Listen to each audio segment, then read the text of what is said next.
নমস্কার, কথাবার্তা টিভিতে এখন আমরা আছি নারী চরিত্র বেজায় জটিল প্রিমিয়ারে।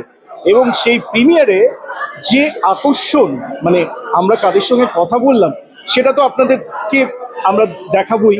এবং নারী চরিত্র বেজায় জটিল, সেটা কতটা জটিল সেটা সিনেমা হলে এসে আপনারা দেখতে পাবেন। কিন্তু আজকে আমাদের যে ইন্টারভিউ পর্বে কাদেরকে আমরা পেলাম, আপনারা দেখতে থাকুন কথাবার্তা টিভির পর। এই ছবিটা নিয়ে তোমার এক্সপেকটেশন কি আছে? দেখো, যেহেতু কমেডি ছবি, মজার ছবি, এন্টারটেইনিং ছবি, যে কজনই দেখবে তাদের ভালো লাগবে। আমি এইটুকু বলছি, কজন দেখবে আমি জানি না, কিন্তু যে কজন দেখবে মানুষের ভালো লাগবে। এবং সপরিবারে দেখার মতো ছবি। ইটস এ কমিউনিটি এক্সপিরিয়েন্স, হয় না যে আমরা 7 জন মিলে গেলাম, আমি এনজয় করলাম। It's a community experience. আমার সকলকে এটাই বলবো যে একটা ঝুন্ড মিলে যাও ছবিটা দেখতে। একদম। Thank you. অনেক অনেক শুভেচ্ছা, খুব ভালো হবে। আমি যেটুকু দেখেছি ভেতরে, আমি একটু লেট করেছি তো আমি আরেকদিন ছবিটা দেখতে হবে, বাট যেটুকু দেখেছি ভীষণ ভীষণ মজার। হিউমারাস সিল্লি আছে, মজা আছে, ইমোশনস আছে। সোহিনীর একটা খুব সুন্দর মনোলগ দেখলাম, ভীষণ ভালো লাগলো দেখে। এটা ভালো লাগছে যে মির্জাটা এরকমভাবে সবাই কি বলবো ভালো বলেছে। আমি মির্জাটা দেখে উঠতে পারিনি, বাট তারপরে ওরা চেষ্টা করে আবার এই ছবিটা বানিয়েছে। এখন আমরা পেয়ে গেছি অনিককে। অনেক ব্যস্ততম শিডিউল থেকে বার করে নারী চরিত্র জটিল, বেজায় জটিল। তো সংসার ধর্ম অনেকদিন পালন হয়ে গেল, নারী চরিত্র নিয়ে তোমার মতামত? দেখো, মতামত তো অনেকের অনেক রকম। এবার দেখতে এসেছি যে ডিরেক্টরের মতামতটা কি, আর অঙ্কুশ কি মতামত নিয়ে মুভিটা করেছে। আর যতটুকু দেখলাম, একটু মেয়ের জন্য পপকর্ন নিতে এসেছি, যতটুকু দেখছি খুবই মজার লাগছে। আর একটু গিয়ে দেখি। তার আগে সকলকে বলি যে আপনারা গিয়ে দেখবেন নারী চরিত্র বেজায় জটিল এবং আনন্দ করবেন। Thank you. নারী চরিত্র বেজায় জটিল নামটার মধ্যেই একটা নারী কেন্দ্রিক একটা ব্যাপার আছে, কি বলবো? নামটা খুব ইন্টারেস্টিং। এটা বহুদিন ধরে শোনা আমাদের গানেরও লাইন। যদিও নারীরা মোটেই জটিল নয়, এটাই আমরা নারীরা বিশ্বাস করি। কিন্তু যতটা ইন্টারেস্টিং টাইটেল, ততটা ইন্টারেস্টিং হবে বলে আমার বিশ্বাস। এটা নিয়ে কি বলবো? দেখো, এটা তো আমার পুরুষই বলতে পারবে যে আমি জটিল না, জটিল নই।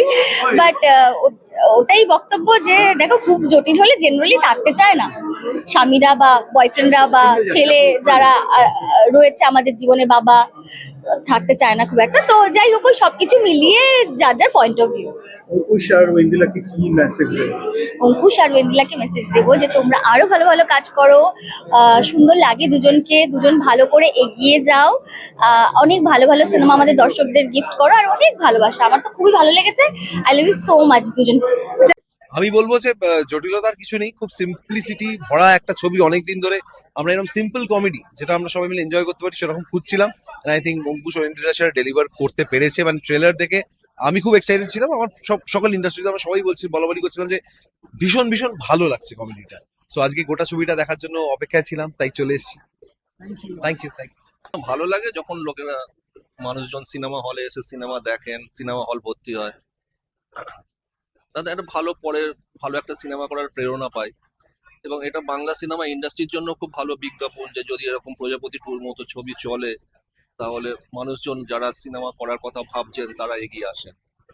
কারণ তারাও তো ব্যবসা করার জন্য ছবি করতে আসবেন। এবার প্রজাপতি টু দেখে অনেকে ইন্সপায়ার্ড হয়েছে, তারা আবার ছবি করতে আসছেন। আর প্রজাপতি টু এর থার্ড উইক চলছে, একইভাবে চলছে। গ্রামেগঞ্জে 186টা সিনেমা হলে থিয়েটারের ছবিটা চলছে। আজকে আমরা এসেছি নারী চরিত্র বেজায় জটিলের প্রিমিয়ারে। এখনো ছবিটা আমি দেখিনি, ছবিটা দেখবো, কিন্তু ছবিটা সম্বন্ধে লোকের একটা উৎসাহ তৈরি হয়েছে। আর অঙ্কুশ ঐন্দ্রিলা খুবই ভালো অভিনেতা, দর্শকদের খুব পছন্দের এবং আমার খুব প্রিয় মানুষ ওরা। আমার মনে হয় যে ছবিটা খুব ভালো হবে। বাদ বাকি ছবিটা শেষ হওয়ার পরে আমি বলতে পারবো। জটিল হলে তো দেখো, জটিলতা যদি থাকে সেই জটিলকে খুব সিম্পল ওয়েতে ডিল করতে হয়। আই ডোন্ট ফিল সো যে নারী চরিত্র খুব জটিল, কিন্তু হ্যাঁ, জটিলতা তো সম্পর্কের মধ্যে থাকবে। সেখান থেকে আমাদের ব্যাপারটাকে মানে ধীরে ধীরে ধীরে ধীরে সিম্পল করে নিতে হবে, এটাই লাইফ। কিন্তু তোমার গান যেটা প্রতি সকালে ড্রাইভ করতে করতে সেই জটিলতাটা তো সবাই ভুলে যায় তোমার গান শুনে। হ্যাঁ, তো ওটা তো আমাদের গাড়িতে গানের কনসার্ট। হ্যাঁ, তো গাড়িতে গানের কনসার্টে পিয়ান সবসময় থাকে। জটিলতা যদি থাকতো তাহলে গাড়িতে কনসার্ট হতো না। So it's very simple.